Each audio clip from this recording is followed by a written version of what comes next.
Le 27 novembre 2025, à exactement 3h47 du matin, heure de l'Est, SpaceX a lancé une fusée Falcon Heavy depuis le complexe de lancement 39A du Centre spatial Kennedy. La désignation officielle de la mission était Enroll 112, une charge utile classifiée pour le Bureau national de reconnaissance. La fenêtre de lancement a été annoncée moins de 72 heures à l'avance. Pas de conférence de presse, pas de diffusion en direct. Pas de manifeste public, juste une brève déclaration indiquant que la mission avait des implications pour la sécurité nationale et ne ferait pas l'objet de discussions supplémentaires. Mais voici ce qu'ils ne vous ont pas dit. Le lancement a eu lieu exactement 9 jours après que 3I Atlas ait atteint son point le plus proche de la Terre. La trajectoire n'était pas orientée vers l'orbite géostationnaire, où opèrent la plupart des satellites espions. Elle était orientée vers l'extérieur, vers l'espace lointain, selon un vecteur qui, comme l'ont confirmé plusieurs stations de suivi indépendantes, correspond presque parfaitement à la trajectoire prévue de 3I Atlas à sa sortie de notre système solaire. Elon Musk est resté totalement silencieux au sujet de cette mission. Pas de tweet, pas d'interview, pas de blagues cryptiques, ni de mèmes. Pour un homme qui ne peut s'empêcher de commenter pratiquement tout ce qui se passe dans l'espace, l'aérospatial ou la technologie, ce silence est assourdissant. Et cela suggère que la charge utile qui a embarqué ce Falcon Heavy dans l'obscurité est quelque chose dont il a reçu l'ordre spécifique de ne pas parler. Le National Reconnaissance Office construit des satellites espions. C'est leur mission. Observation de la Terre, renseignements d'origine électromagnétique, surveillance des adversaires. Mais ce lancement n'a pas suivi les schémas habituels du NRO. La mise en orbite a duré 4 fois plus longtemps que les déploiements de reconnaissance habituels. Le deuxième étage n'a jamais renvoyé de confirmation télémétrique. Et le plus inquiétant, c'est que 3 réseaux amateurs distincts de suivi des satellites ont perdu l'objet dans les 6 heures qui ont suivi le lancement. Il a tout simplement disparu des systèmes de suivi, comme s'il avait été conçu pour devenir invisible. Lorsqu'un vaisseau spatial disparaît du suivi au sol, cela signifie 2 choses. Soit il a subi une défaillance catastrophique et s'est brisé en débris trop petits pour être suivi, soit il a activé des protocoles furtifs et a délibérément minimisé sa section radar et sa signature thermique. Compte tenu du taux de réussite quasi parfait de SpaceX et de l'extrême sensibilité des missions du NRO, une défaillance catastrophique semble peu probable. Il ne reste donc que la deuxième option. Cette charge utile a été conçue pour disparaître. Et la seule raison de concevoir une sonde spatiale profonde avec des caractéristiques furtives est de ne pas vouloir que quelque chose sache qu'elle est observée. 3I Atlas est entré dans notre système solaire en juillet 2025. Il a survécu au passage au périhélie dans des conditions qui ont détruit 3 autres comètes. Elle a présenté des signatures thermiques incompatibles avec la sublimation naturelle de la glace. Elle a effectué des corrections de trajectoire qui ne peuvent s'expliquer uniquement par le dégazage. Et elle a libéré des fragments présentant une symétrie géométrique qui suggère une fabrication plutôt qu'une fragmentation aléatoire. La NASA a tenu une conférence de presse pour minimiser ces anomalies, mais derrière des portes closes, quelque chose de très différent se passait. Fin octobre 2025, environ 3 semaines avant le lancement de SpaceX,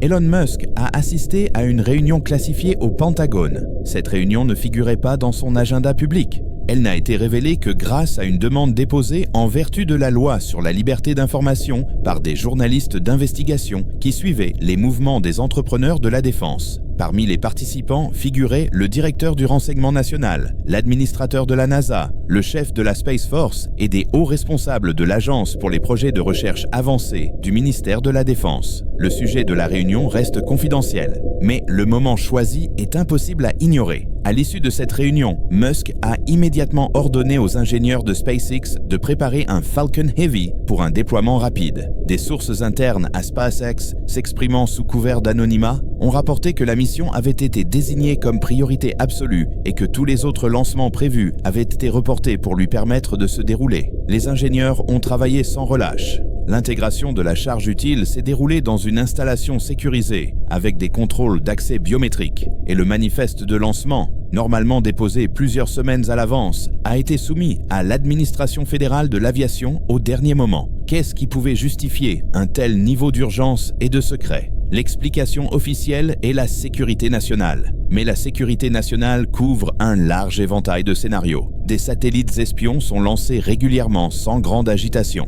S'il s'agissait d'une mission de reconnaissance standard, une sécurité opérationnelle aussi extrême ne serait pas nécessaire. Le seul scénario qui corresponde aux faits observés est une mission conçue pour intercepter, observer ou interagir avec 3i Atlas avant qu'il ne quitte la zone de rendez-vous possible avec un vaisseau spatial. Les mathématiques de la mécanique orbitale sont impitoyables. Pour atteindre un objet se déplaçant à une vitesse interstellaire, il faut d'énormes quantités de carburant et un timing précis. 3i Atlas se déplace actuellement à environ 54 km par seconde par rapport au Soleil. Pour rattraper un objet se déplaçant à une telle vitesse, il faut une fenêtre de lancement mesurée en jours et non en semaines. Si l'on rate cette fenêtre, la cible devient inaccessible. Le fait que SpaceX ait procédé au lancement exactement au moment où il l'a fait suggère que quelqu'un a calculé la trajectoire d'interception optimale et s'est rendu compte que le temps pressait. C'est là que cela devient encore plus intéressant. Au début du mois de décembre 2025, le Deep Space Network, DSN, de Goldstone, en Californie, a commencé à émettre sur des fréquences qui ne sont généralement pas utilisées pour les communications spatiales standards. Le signal a été détecté par des amateurs de radioastronomie qui surveillaient l'activité du DSN. Les transmissions se sont produites par rafales d'une durée de 15 à 30 minutes, répétées toutes les 8 heures. La bande de fréquences utilisée est optimisée pour les communications spatiales à des distances supérieures à une unité astronomique. Et la direction de transmission correspond à l'emplacement de 3i Atlas. La NASA n'a pas reconnu ces transmissions. Interrogé à ce sujet, un porte-parole a déclaré que le Deep Space Network effectue des tests et des activités d'étalonnage de routine qui peuvent sembler inhabituelles pour des observateurs extérieurs. Mais les tests de routine ne suivent pas des cycles de 8 heures. Les tests de routine ne maintiennent pas une direction constante vers une cible mobile spécifique. Et les tests de routine ne nécessitent pas de coordination avec des lancements militaires classifiés. Le DSN communique avec quelque chose. Et ce quelque chose est soit la charge utile de SpaceX, soit 3i Atlas lui-même, peut-être les deux.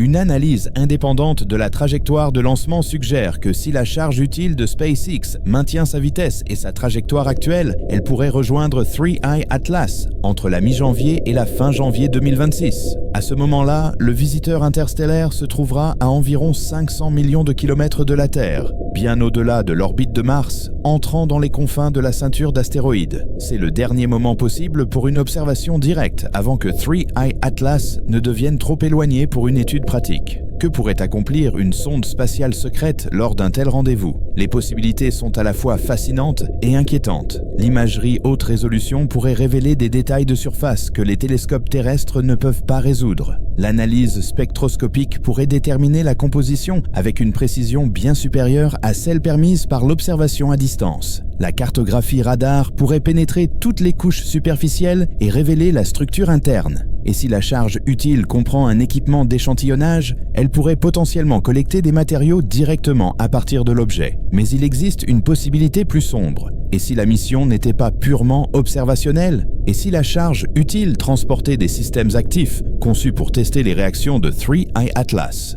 Des télémètres laser pour mesurer la dureté de la surface, des impulsions électromagnétiques pour détecter les composants électroniques, des sondes à impact physique pour analyser l'intégrité structurelle, ou même des mesures plus extrêmes conçues pour déterminer si l'objet est artificiel et s'il représente une menace. Elon Musk s'est exprimé publiquement à plusieurs reprises sur le paradoxe de Fermi et la question de savoir pourquoi nous n'avons pas encore trouvé de preuve d'une intelligence extraterrestre. Il a déclaré que soit la vie intelligente est extrêmement rare, soit quelque chose empêche les civilisations de devenir interstellaires. Il a également évoqué la possibilité que des civilisations avancées ne souhaitent pas être détectées et puissent utiliser des technologies qui les rendent effectivement invisibles aux espèces moins développées. Ces déclarations prennent une nouvelle signification lorsqu'on les examine à travers le prisme de 3i Atlas et de la charge utile secrète lancée pour l'intercepter. Si Musk sait quelque chose sur la véritable nature de 3i Atlas, cela expliquerait son silence inhabituel. Les ordres de classification du gouvernement prévoient des sanctions sévères en cas de divulgation.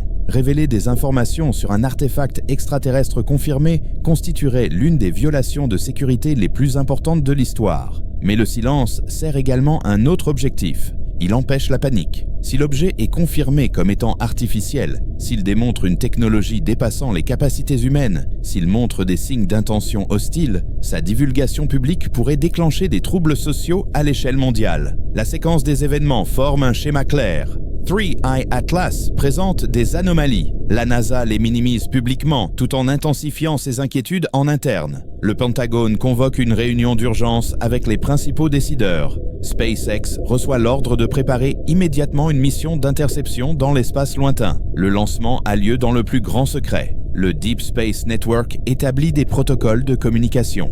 Et maintenant, quelque part dans l'obscurité entre Mars et Jupiter, une charge utile classifiée se rapproche d'un objet qui pourrait représenter le premier contact de l'humanité avec une technologie extraterrestre. Il existe un autre élément de preuve qui relie tous ces éléments.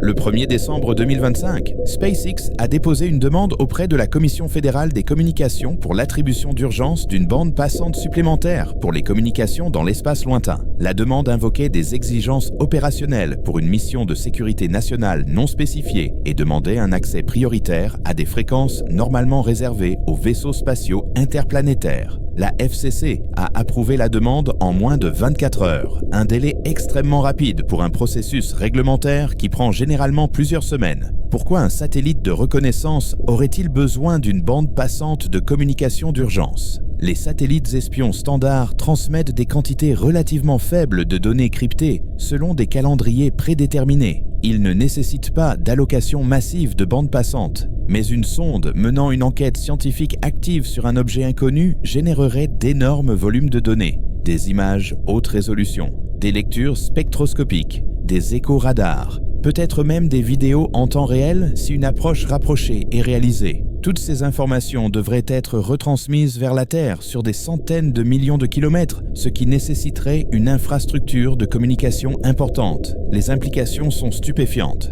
Si cette analyse est correcte, alors à l'heure actuelle, l'humanité dispose d'un émissaire robotique qui s'approche d'un visiteur interstellaire qui pourrait être d'origine artificielle. Ce que cette sonde découvrira dans les semaines à venir confirmera soit que 3I Atlas est un objet naturel aux propriétés inhabituelles, soit qu'il s'agit d'un objet conçu et construit par une intelligence qui n'est pas de ce monde. Et Elon Musk, ainsi qu'un groupe restreint de responsables gouvernementaux et militaires, en savent déjà bien plus qu'ils ne nous le disent. Ce silence n'est pas accidentel. Il est stratégique, et il suggère que quelle que soit la vérité qui est sur le point d'être révélée, quelqu'un a décidé que le public n'était pas encore prêt à l'entendre. Le premier signe indiquant que quelque chose n'allait pas est apparu le 7 janvier 2026. Le Deep Space Network, DSN, de Canberra, en Australie, a détecté une anomalie dans le signal lors d'une fenêtre de communication prévue avec la charge utile classifiée de SpaceX. Le flux de télémétrie, qui était transmis régulièrement toutes les 8 heures depuis le lancement, a soudainement connu un pic de volume de données. Pendant environ 11 minutes, l'utilisation de la bande passante a augmenté de plus de 300%. Puis, tout aussi soudainement, elle est revenue à son niveau normal. La NASA n'a fourni aucune explication. Interrogés par des journalistes spécialisés dans l'aérospatiale qui surveillaient l'activité du DSN, les responsables ont déclaré que les fluctuations de données étaient courantes dans les communications spatiales lointaines et n'indiquaient pas d'anomalie dans la mission. Mais les ingénieurs en communication qui ont travaillé sur des missions interplanétaires racontent une autre histoire. Une multiplication par 3 de la transmission de données n'est pas courante. Cela indique soit un transfert massif de données par les capteurs, comme lorsqu'une sonde capture des images haute résolution d'une cible, soit une rafale de télémétrie d'urgence envoyée lorsque les systèmes embarqués détectent quelque chose d'inattendu. Le timing correspond précisément à la fenêtre de rendez-vous prévue. Si la charge utile de SpaceX avait maintenu sa trajectoire et sa vitesse, elle aurait atteint son point d'approche le plus proche de 3I Atlas quelques heures après ce pic de signal. L'énorme rafale de données pourrait représenter la transmission par la sonde de tout ce qu'elle a observé pendant la rencontre, ou elle pourrait représenter quelque chose de bien plus inquiétant. Il pourrait s'agir d'une réponse automatisée déclenchée lorsque le vaisseau spatial a détecté des conditions dépassant les paramètres de sécurité prédéfinis. Dans les 24 heures qui ont suivi l'anomalie du signal, Elon Musk a publié un tweet énigmatique. Il se composait de 3 mots et d'un emoji. Certaines questions ont trouvé réponse, suivies d'un symbole représentant un télescope. Le tweet a été supprimé dans les 40 minutes qui ont suivi, mais les archives Internet l'ont capturé. et la communauté aérospatiale a immédiatement commencé à spéculer sur les questions auxquelles il pouvait faire référence. Des questions sur 3I Atlas, des questions sur la technologie extraterrestre, des questions sur le fait de savoir si l'humanité est vraiment seule dans l'univers. Les employés de SpaceX ont signalé un renforcement des mesures de sécurité dans les locaux de l'entreprise à la suite de cet événement. Des points de contrôle biométriques ont été ajoutés au bâtiment qui disposait auparavant d'un accès standard par badge. Les employés travaillant sur des projets spatiaux ont été contraints de remettre leurs appareils électroniques personnels avant d'entrer dans certaines zones. Et un nouveau protocole de classification a été mis en place, exigeant des signatures numériques sur des accords de confidentialité mentionnant spécifiquement des sanctions en cas de divulgation d'informations sur des contrats gouvernementaux non spécifiés. Pendant ce temps, quelque chose d'inhabituel se passait au Jet Propulsion Laboratory de la NASA à Pasadena. Les effectifs du Centre des opérations des missions spatiales lointaines ont considérablement augmenté. Les ingénieurs qui travaillaient normalement selon des horaires standards ont soudainement été tenus d'assurer une couverture 24 heures sur 24. Et plusieurs sources ont rapporté qu'une équipe dédiée avait été constituée pour analyser des données provenant d'une source non divulguée. L'équipe travaillait dans une section isolée de l'installation, avec des agents de sécurité armés postés au point d'entrée. L'explication officielle était la préparation d'une prochaine mission de retour d'échantillons martiens. Mais cette mission n'est pas prévue avant 2028. Il n'y a aucune raison opérationnelle de mettre en place des opérations de contrôle de mission 24 heures sur 24, 2 ans à l'avance. Le seul scénario qui justifie un tel niveau d'activité est la gestion en temps réel d'une mission active, générant des données continues qui nécessitent une analyse immédiate. Le 14 janvier 2026, le télescope spatial Hubble a été redirigé de son programme d'observation prévu pour se concentrer sur une région spécifique de l'espace en direction de 3I Atlas. Cette observation ne figurait pas dans la base de données publique du programme de Hubble. Elle n'a été détectée que parce que des astronomes amateurs suivent l'orientation de Hubble à l'aide de données orbitales accessibles au public et ont remarqué l'écart de pointage. La NASA a ensuite expliqué qu'il s'agissait d'une observation effectuée dans le cadre du temps discrétionnaire du directeur, une catégorie qui permet d'interrompre les observations scientifiques prévues pour observer des cibles urgentes. Mais Hubble ne peut pas distinguer les objets individuels à la distance atteinte actuellement par 3I Atlas. Le visiteur interstellaire se trouve bien au-delà de la portée effective du télescope. Alors, que regardait réellement Hubble ? La réponse est devenue claire lorsque des réseaux de radiotélescopes au Nouveau-Mexique ont détecté une faible source d'émission aux mêmes coordonnées. Hubble n'essayait pas d'obtenir une image de 3I Atlas lui-même. Il cherchait autre chose, quelque chose qui aurait pu se séparer de l'objet interstellaire, quelque chose qui pourrait se déplacer dans une direction différente. Des chercheurs indépendants analysant l'émission radio ont détecté un motif. Le signal n'était pas continu. Il pulsait à intervalles réguliers d'environ 3,14 secondes, suivi d'une pause de 1,61 secondes. Ces chiffres sont significatifs. 3,14 est une approximation de pi.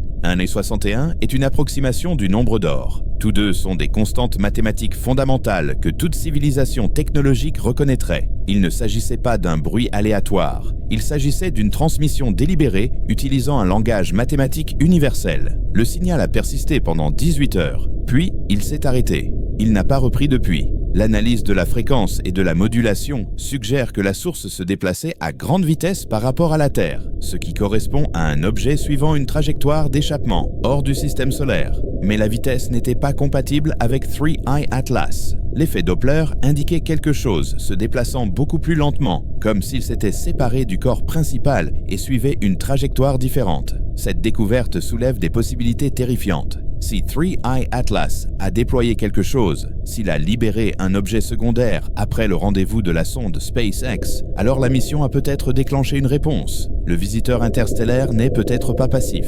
Il a peut-être réagi à l'enquête humaine en activant des systèmes qui étaient restés inactifs pendant des milliards d'années. Le signal mathématique pourrait être une tentative de communication, ou bien un avertissement, ou encore quelque chose que nous ne pouvons pas comprendre faute de contexte.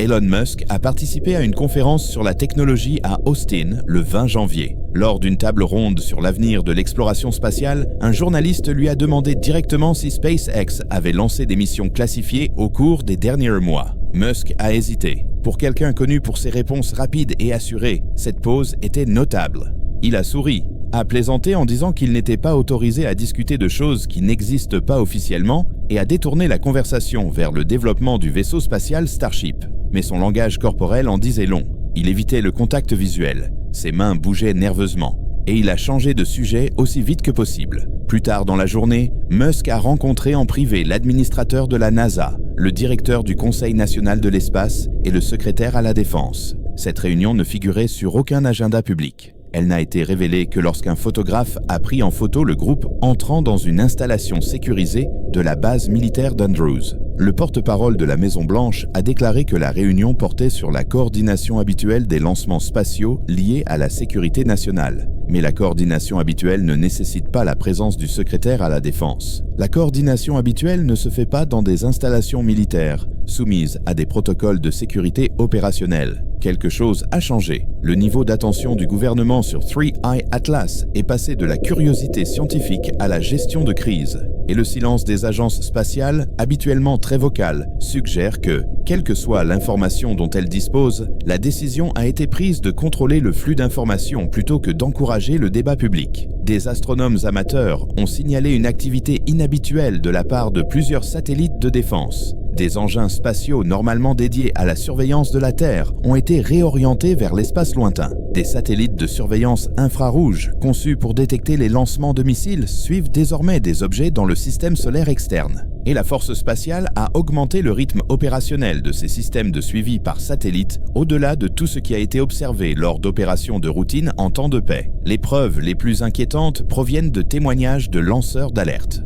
Plusieurs sources anonymes au sein de l'industrie aérospatiale ont rapporté que des entrepreneurs de la défense avaient reçu des demandes urgentes de propositions relatives à des capacités d'interception dans l'espace lointain. Il ne s'agit pas de sondes scientifiques, mais de systèmes d'armes. Plus précisément, des systèmes capables de délivrer des charges utiles cinétiques ou à énergie dirigée vers des cibles situées à des distances extrêmes, avec un temps d'alerte minimal. Ces demandes étaient accompagnées de niveaux de classification, normalement réservés au programme d'armes nucléaires. Pourquoi le ministère de la Défense donnerait-il soudainement la priorité au développement d'armes spatiales lointaines? La seule réponse plausible est l'évaluation des menaces. Si 3I Atlas est confirmé comme étant artificiel, s'il a démontré des capacités dépassant les attentes, si la sonde SpaceX a détecté une technologie présentant un danger potentiel, alors la planification d'urgence passerait immédiatement à une posture défensive. Et la défense signifie des armes. Cela signifie la capacité de détruire ou de neutraliser une cible avant qu'elle ne puisse agir. Elon Musk a déclaré publiquement que l'humanité doit devenir une espèce multiplanétaire pour assurer sa survie à long terme. Il a décrit les risques existentiels allant de la guerre nucléaire aux impacts d'astéroïdes en passant par l'intelligence artificielle qui tourne mal. Mais il a également mentionné un risque que peu de gens prennent au sérieux. La possibilité que quelque chose là-bas, quelque chose de beaucoup plus avancé que l'humanité, puisse considérer notre expansion dans l'espace comme une menace. Et comme toute entité menacée, elle pourrait agir pour contenir cette menace avant qu'elle ne devienne incontrôlable. Si Musk a reçu des preuves lors de sa réunion au Pentagone que 3I Atlas représente exactement ce scénario, cela expliquerait tout. Le lancement urgent, la coupure des communications, les demandes de développement d'armes, le flux d'informations soigneusement géré. Car si le visiteur interstellaire n'est pas un débris cosmique aléatoire, mais une sonde envoyée par une intelligence qui surveille les civilisations émergentes, alors l'humanité vient d'annoncer sa présence à quelque chose qui pourrait ne pas accueillir favorablement cette nouvelle. Le signal mathématique détecté après le rendez-vous de SpaceX pourrait être interprété de plusieurs façons. Il pourrait s'agir d'une tentative de communication amicale, il pourrait s'agir d'une demande d'explication, ou il pourrait s'agir d'un compte à rebours. 3,14 secondes en marche, 1,61 seconde à l'arrêt, répété pendant 18 heures, puis le silence. Que se passe-t-il lorsque le compte à rebours atteint 0? Que se passe-t-il si le signal n'était pas une communication, mais un calibrage? Que se passe-t-il si 3I Atlas ou tout autre dispositif déployé calcule actuellement des corrections de trajectoire vers une nouvelle cible? Que se passe-t-il si cette cible est la Terre? Ce sont là les questions qui empêchent les responsables gouvernementaux de dormir la nuit. Ce sont là les scénarios envisagés dans des installations classifiées par des personnes ayant accès à des informations que le public ne verra jamais. Et ce sont là les raisons pour lesquelles Elon Musk, un homme qui a bâti sa réputation sur la transparence et des prédictions audacieuses concernant l'avenir de l'humanité dans l'espace, s'est soudainement tu sur le sujet des visiteurs interstellaires. La vérité se trouve quelque part dans l'obscurité au-delà de Mars. Une vérité véhiculée par une charge utile classifiée dont les conclusions ne sont connues que d'une poignée de personnes. Une vérité qui pourrait contraindre l'humanité à affronter la réalité que nous ne sommes pas seuls et que le premier contact pourrait ne pas être le moment plein d'espoir que nous avions imaginé, mais un signal d'alarme nous avertissant de dangers auxquels nous ne sommes pas préparés à faire face. Le lancement de SpaceX n'était pas une exploration, c'était une reconnaissance. Et la reconnaissance n'a lieu que lorsque vous devez évaluer une menace potentielle avant de décider comment y répondre. Quoi qu'Elon Musk sache au sujet de 3I Atlas, il n'est pas autorisé à le partager. Ou peut-être plus exactement, il a été convaincu que le partager causerait plus de tort que de rester silencieux. Le compte à rebours continue et nous attendons tous de savoir ce qui se passera lorsqu'il prendra fin.